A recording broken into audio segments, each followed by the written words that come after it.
A paz do Senhor, meus irmãos, tudo bem? Vamos ao vídeo de hoje. Hoje nós vamos trazer uma verdade sexual. Assuntos sexuais, eles são bem presentes na Bíblia, na Palavra de Deus, e nós vamos falar sobre não negar, sobre não privar a pessoa com que você é casado. O nosso texto base é 1 Coríntios, capítulo 7. Vamos fazer a leitura rápida. Não vos defraudeis um ao outro, senão por consentimento mútuo, por algum tempo, para vos aplicardes a oração, e depois ajuntai-vos outra vez, para que Satanás não vos tente pela vossa incontinência. Há muitas recomendações bíblicas aqui, mas a primeira que eu aprendo fala a respeito de não defraudar, não recusar, não negar um ao outro. Que dentro de um casamento, quanto ao assunto sexual, um não deve negar, recusar, defraudar, né? Ou seja, não permitir lesar o outro, né? De maneira a não permitir uma vida sexual. Lembrando, é claro, que é dentro dos limites de um casamento. Outra verdade que consta ali é a não ser que haja um consentimento mútuo, ou seja, que os dois conversem e concordem, que os dois concordem entre si 100% em vos abster das relações sexuais, desde que seja por algum tempo.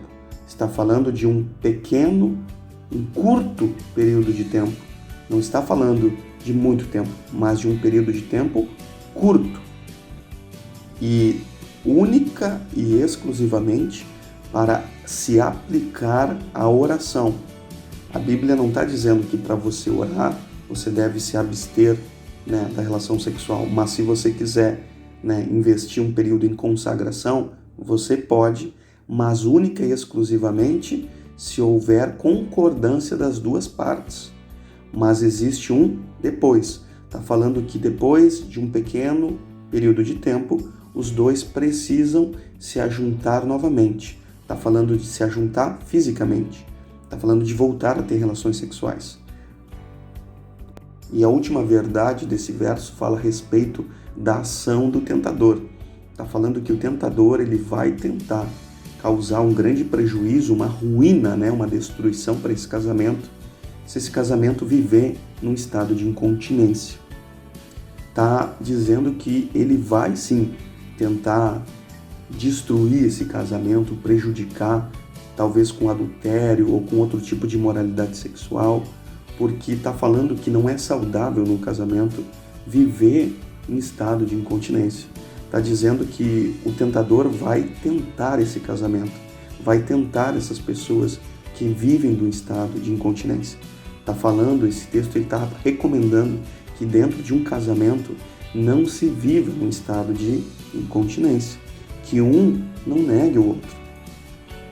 Precisamos lembrar que as relações sexuais elas só são aprovadas por Deus dentro do limite do casamento.